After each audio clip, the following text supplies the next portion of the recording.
Okay, it's me again. I come back to you to talk about a little bit more about what brought me to fasting, because I want somebody that's maybe smarter than me to reach out, have somebody to talk to about it. Because like 4 years ago when I come to God, the first thing I told God I hated him. I prayed and I told him I hated him because of all the bad things that happened to me in my life. I was blaming him for it. I had 2 dead brothers, dead father, a broken body. You know, my kids got taken. A lot of things I was suffering, and some of it I brought on myself. But it's that sinful old self brought on a lot of things. But I come to you today because I'm telling you, when I asked him to give me, I asked him to give me a new heart. That if he would take that heart of stone in mine and replace it with a flesh and blood one in prayer. And I think he did, because afterwards I've been compelled, like 4 years ago I was compelled to buy a whole bunch of pinto beans and rice and a whole bunch of them, and I kept on buying them, and I was compelled to fast too. Fast every way the science tells you to fast, and then to fast every way that God tells you to fast. And I did both. And I'm in a store and I'm filled with joy after that. During the COVID virus, when it first came out, I knew it wouldn't hurt me right from the beginning. I had no fear of me. I knew that he was getting me ready for something, and he gave me a reason to love him. Right there in the middle of that store, when I seen everybody freaking out over food and toilet paper and stuff, I knew that I was disciplined enough to go without eating a couple of days. I had enough food to feed my daughters for months. So I was good. He gave me a good reason to love him. And I was thankful, and I was filled with joy, because I'm not smart. But yeah, I did something that smart people do, that anticipate things that happen in the future. I was getting prepared for something I didn't even know I was getting prepared for. You see? That's neat. See what I mean? And it didn't just end there. My wife kept on having dreams too, like I was having dreams. And I normally don't have dreams. But her dreams ended with the scripture of the birds reap nor gather, yet do you not think that you are more important than many birds to me? Well, that was for my wife.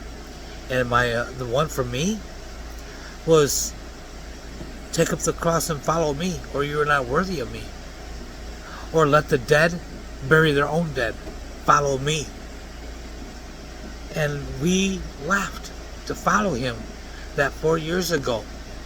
And the next thing you know, for some reason, the parable of the Samaritan, it was in my brain, just poured there. And I just knew it, and I just wanted to be a good Samaritan. I wanted to help everybody that I could help. And that's what we did. We stopped alongside the road, changed tires, give people food, clothes, whatever we could do, we did. And that's what we did for the first year we were gone. We fasted, and we helped people, and read the Bible to get to know the Lord better. That's what we did for our first year. And it led us to Groom, Texas. Some lady said I was on my road to Damascus there, even though I didn't think of myself as Paul. I don't think of myself as one of those people, because I thought they were good, better than I could ever be, and I didn't think of myself as good. But we stayed in Groom for a little bit, and we drove all over the coast helping people that first year. And then we ended up getting another RV, and we traveled more with that, helping people along the way, more fasting. And then the RV that we got new, it blew up, and all kinds of crazy bad stuff started happening. And we'll go into that on another video. But we lost pretty much everything we had, along the way. Since then, it just kept going downhill. until we were shipwrecked, you know. And then finally, it took everything we had to be where I'm at now, back on the road, you know. But it took almost everything. It took everything we had. We live in paycheck to paycheck right now on a little disability income I got. So I'm telling you, have faith. Follow him the way I did, and you'll have more faith.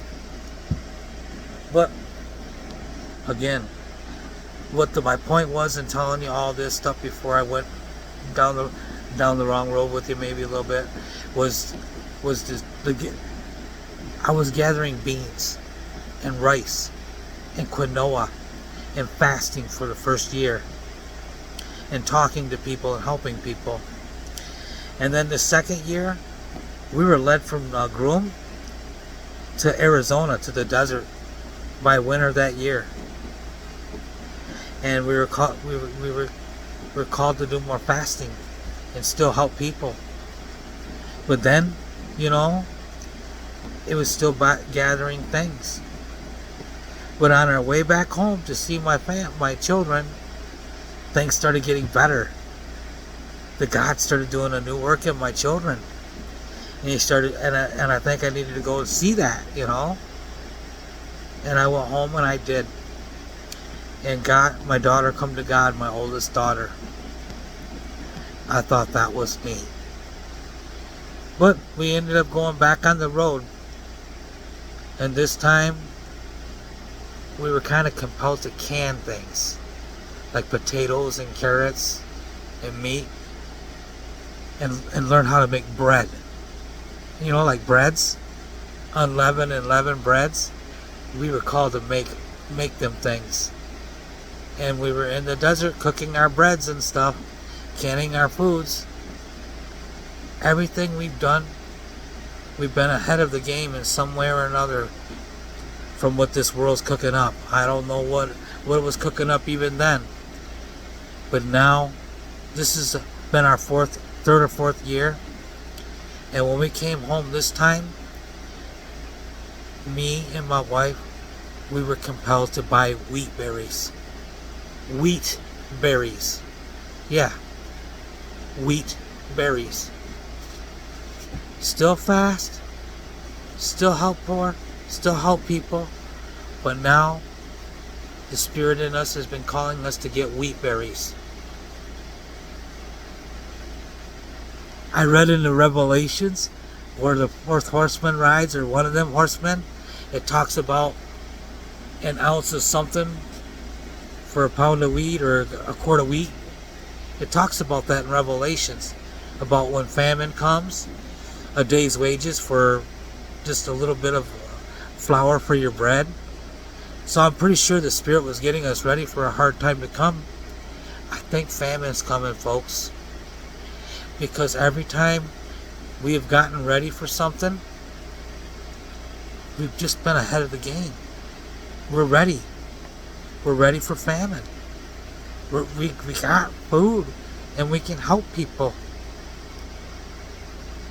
Jesus can help you do so many things without even trying.